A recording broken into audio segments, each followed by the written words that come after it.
Ciaran, thank you very much for agreeing to chat with me today. Can you tell me just a little bit about your business? What exactly do you do? Great to talk to you, Porrick.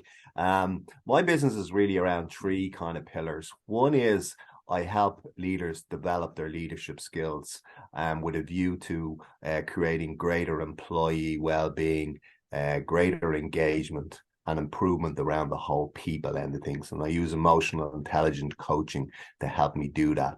Second part of my business is I've been in business over 30 years. I've been involved in a number of scale-ups of businesses where they were sold then. So I have my own proprietary business system that I use to help business owners create a strategic business system for their company. And the third part then is I do a lot of education and training with C-suite executives as a group together, looking at building leadership with coaching and emotional intelligence. Tends mostly to be senior guys, but I have worked with a number of companies who are just starting up, just ordinary girls and guys who just started their business, so putting in a business plan for them. But I tend to do a lot of my work around the C-suite. They tend to be SMEs to medium-sized companies typically. I do some work where I do one-to-one executive coaching with senior people in large organizations and multinationals where they would come to me individually, having been referred by somebody or whatever, and they want to work on their leadership skills. But mostly I would tend to go in at the level of a company with 40 to 50 people up to maybe 200. They usually are interested in developing the whole people end of their business, and that's where I come in. Why and how did you get into this business? I've been working as OBC Advisory for the last 4 years. And previous to that, I had been general manager for a number of companies. And what really those companies had done is they'd scaled up their business and sold it. And I suppose the last company I worked with, we scaled the business from 7 million to 75 million it was sold. And when you do something like that, you have to build a huge bank of people and you make a lot of mistakes, a ton of mistakes, but you learn a ton.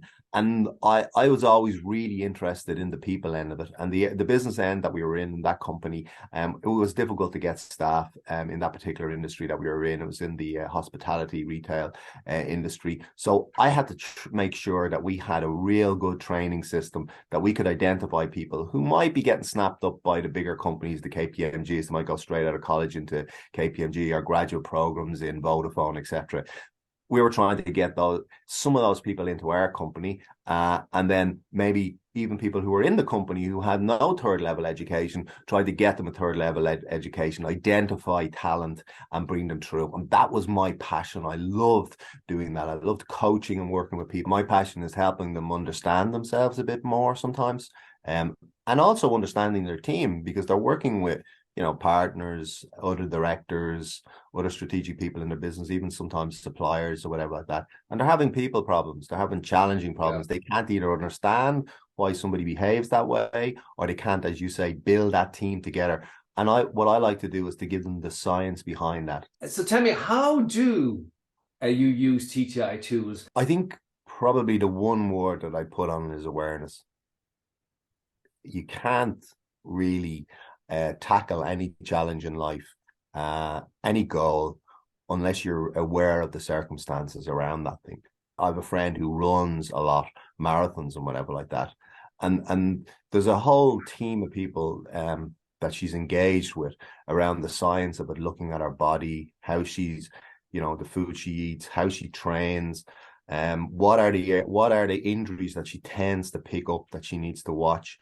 What areas of her muscles or her body does she need to develop? She's taking a scan of herself to find out, can she run a marathon? She's becoming aware of everything she needs to do and everything that's part of her that will hold her back. And I think I like to use the TTI tools to start off with awareness. So just show the business owner or the leader executive who they are. Let them have a look at what their behaviors, how do they show up? Makes them very, very aware straight away. What's their personality profile? How do they turn up? What might drive them? What are the competencies? I like to focus on that as well. What are they good at? Because I think it's better to work on your strengths than your weaknesses, because and then the golden nugget for me is the emotional intelligence, because that makes people aware straight away of how they come across to other people, what might be holding them back a little bit, and how could they build better relationships. From an emotional intelligence perspective, you're looking at influencing.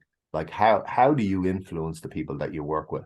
Straight away on DISC, of course, one of them is your influencing skills. So it's going to tell you straight away, how do you influence people? And you got, extroversion, introversion, good with people, not so good with people, drive people, maybe sit back more. What kind of pace do you like in the environment? Are you a very fast-paced individual? Because you may be working with people in your team who are not as fast-paced as you, and you're leaving them behind. So all of that starts to come up in this model. The emotional intelligence starts to show you how aware are you? How do you interact with other people? Well, on a scale of 1 to 100, how good are you at influencing others? And what I'm trying to do, Pádraig, all the time is drive it into a conversation that you can sit with your direct reports or the team of people that you work with, and build really good relationships by having one-to-one conversations on a regular basis around goals and objectives, and taking away personality. So it doesn't become about personalities and egos. The reports are a starting point on a journey, but I don't think you could get to the journey as quickly unless you use the report. And the bottom line is, if you're going to coach and lead other people, you need to be really clear about yourself and what you want as a person, what your goals are, what your strengths are, and how you like to interact with other people, and what type of other people pull your triggers. How can you coach and lead other people if you don't know that? And once you start engagement, like, it's an amazing fact, but I know you probably heard this before, but Gallup do this research every year, and effectively 20% of people that work in a company are only fully engaged. And do you know what the number is in Ireland, Pádraig? Go on. 11%. That means that there's 89% of people toddling around, not engaged in your business, and it's not necessarily their fault. It's not that they're bad people or they don't care. It's that you, as a management team, have not engaged them in the business and explained to them what their part is and how the business can be successful with their help. And that is key to starting this journey by using that tool. It's fascinating to hear you just making that comment, because I believe fundamentally in benchmarking. I believe in matching people to the roles. As you say, at the very beginning, you talked about building on strengths, and I really believe on that. And if you take that to its logical conclusion, everybody has strengths, but the strengths in the wrong position aren't strengths. So if you match somebody to a role, say this is what the role requires, and this is what the person has, and we can match them, then life becomes very, very easy for them, and indeed for the rest of the team, because they're playing to their strengths and they're naturally successful just by being themselves. So really what you're looking to do is to try and identify what people are really good at, and then put them into the role that they will survive and thrive. If you put people into the wrong role, you'll get disengagement. I work a lot with the leaders on developing their coaching skills. And in coaching, we use a model called GROW, which is really looking at the goal of what you're trying to achieve, looking at the current reality, looking at what opportunities are, and then what's the will to achieve the goal, and what will you do about it. And my coaching starts to work with them to develop themselves, and then helps them go and have the coaching with their people that they work with to develop the goal that they have, all the time looking at how do we get that engagement out of that 11%, because that's rubbish, isn't it? Imagine having to come to work every day and 90% of the people working around you are not really engaged. That's a terrible situation. So we have to do better.